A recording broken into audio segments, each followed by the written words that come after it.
राधे राधे। आप सभी ज्योतिष प्रेमियों का पुनः एक बार हम स्वागत करते हैं हृदय से हमारे इस चैनल में। खुशी पूर्वक, आनंद पूर्वक आप सभी का एक बार पुनः स्वागत है। आशा है हमारे जितने भी ज्योतिष विद्यार्थी हैं, जितने भी ज्योतिष से प्रेम करने वाले हैं, बहुत खुशी से, आनंद से ज्योतिष को सीख रहे होंगे।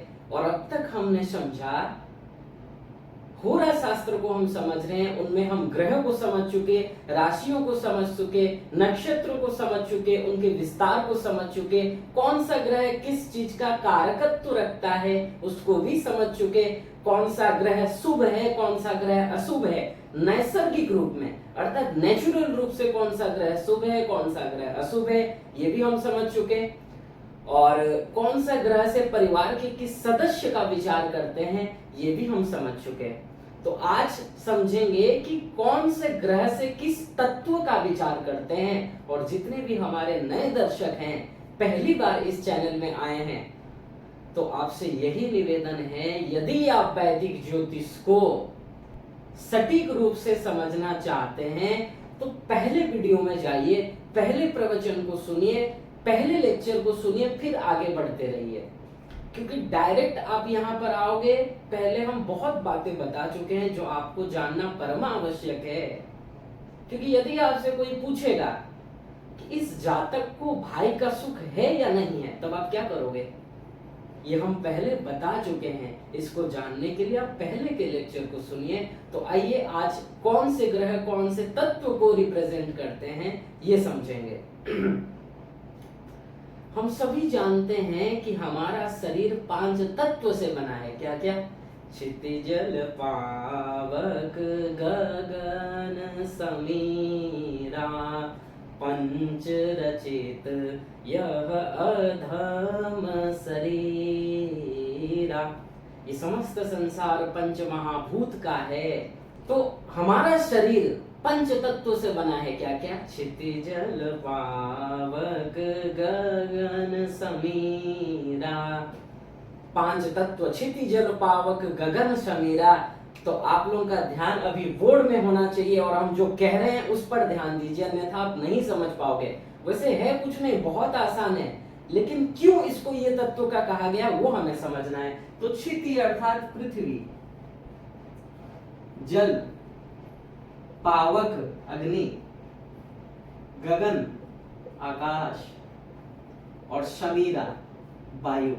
तो ये 5 तत्व से हमारे शरीर बने हैं। ग्रह टोटल 7 हैं। राहु केतु को यहाँ नहीं लिया जा रहा है। 7 ग्रहों को समझना है। सूर्य, चंद्रमा, मंगल, बुध, गुरु, शुक्र, शनि। इनमें से कौन सा ग्रह किस तत्व का है? तो पृथ्वी तत्व का है बुध। जब भी प्रश्न आए कि इस जातक का स्वयं का भूमि होगा या नहीं, इसका स्वयं का जमीन जायदाद होगा या नहीं, उसके लिए बुध की स्थिति को चेक कीजिए। आगे तो हम समझेंगे विस्तार से कि इसको घर का सुख है या नहीं। इसके लिए कुंडली में हम 4th हाउस को देखते हैं, कारक चंद्रमा को देखते हैं, शुक्र की स्थिति को देखते हैं, चतुर्थेश की स्थिति को देखते हैं, D9 में देखेंगे, D4 में देखेंगे। ये सब तो समझेंगे ही, लेकिन फिलहाल हम आपको ये बताना चाहते हैं कि जो 7 ग्रह हैं, सूर्य, चंद्र, मंगल, बुध, गुरु, शुक्र, शनि, इनमें से पृथ्वी तत्व का है बुध। जब भी प्रश्न आए इसका स्वयं का जमीन होगा या नहीं होगा, इसके लिए आपको बुध की स्थिति चेक करनी है पत्रिका में। तो बुध पृथ्वी तत्व का, जल तत्व, इसमें 2 ग्रह आते हैं, शुक्र और चंद्रमा। जल से रिलेटेड जितने भी क्वेरी हैं, जितने भी क्वेरी, देखिए चंद्रमा तो शीतलता का कारक है ही, सभी जानते हैं, और शुक्र भी मधुरता का कारक है। इसलिए इन 2 ग्रहों को जल की कैटेगरी में रखा गया, जल तत्व कहा गया।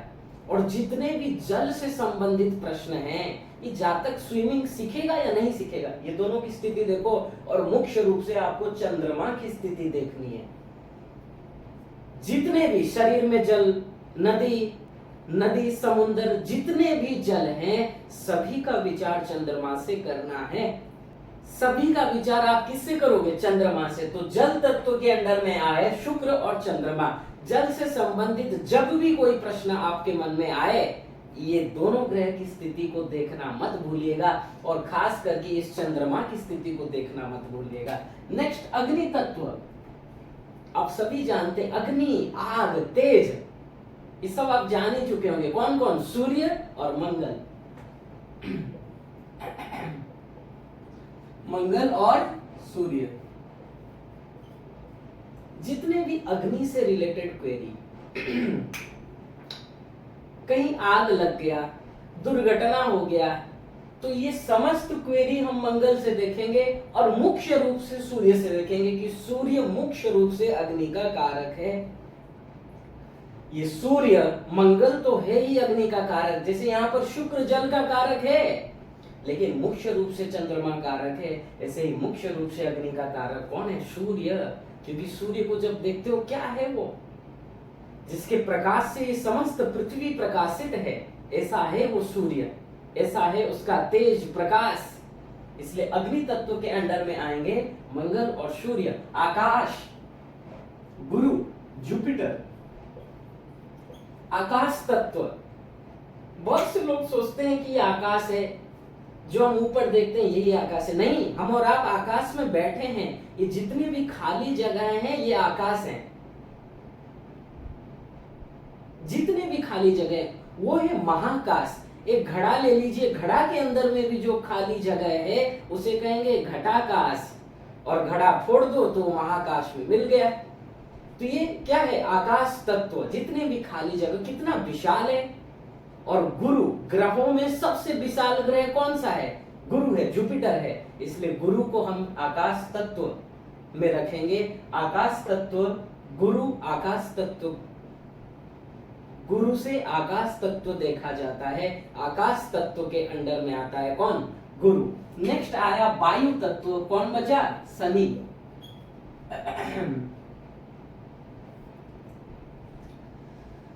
शनि, शनि ग्रह वायु तत्व के अंडर में आता है।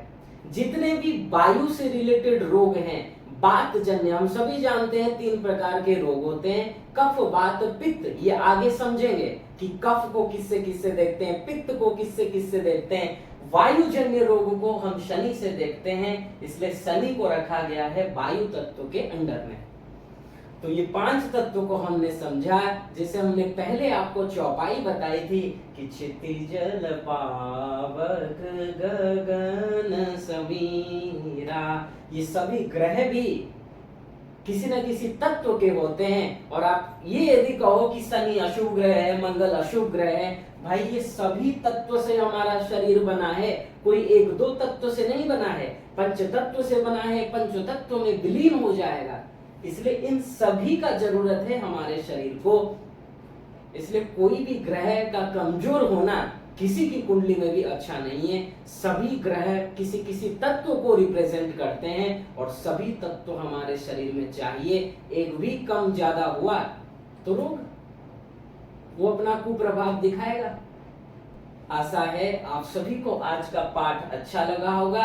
आज हमने समझा कि कौन से ग्रहों को किस तत्व से देखा जाता है, अर्थात वो कौन से तत्व का है।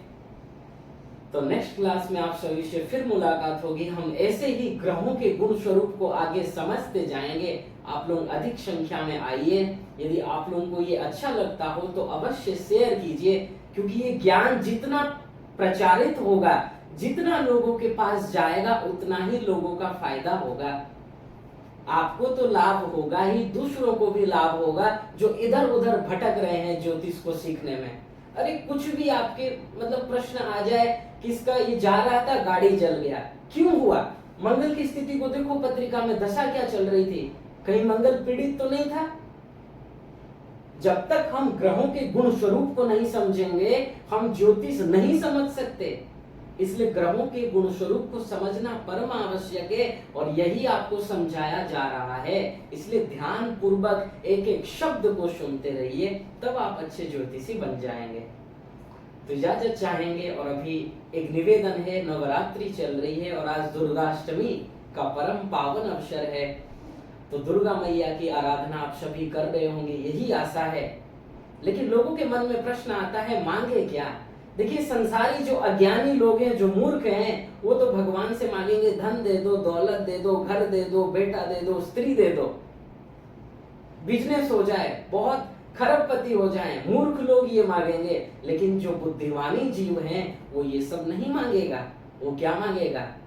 भगवान श्री कृष्ण के चरणों में प्रेम हो जाए। इसलिए थोड़ा भी यदि आप लोग भगवान को मानते हो, कभी भी भगवान से संसारी वस्तु मत मांगना, क्योंकि भगवान सुख के सागर हैं और तुम वहां जाकर इन संसारी विषय सुखों को मांग रहे हो, जो दुख ही है। इसलिए भगवान से मांगना है तो परम सुख मांगो, जो श्री कृष्ण हैं। इसलिए श्री कृष्ण के श्री चरणों में कैसे भक्ति मिले, यही वर मांगिए, जो आपको परम कल्याण, जो आपको अत्यंत आनंद से ओतप्रोत कर देगा, जो आपका ही है श्री कृष्ण, उनके श्री चरणों में भक्ति आप मांग सकते हो और कुछ मत मांगिएगा।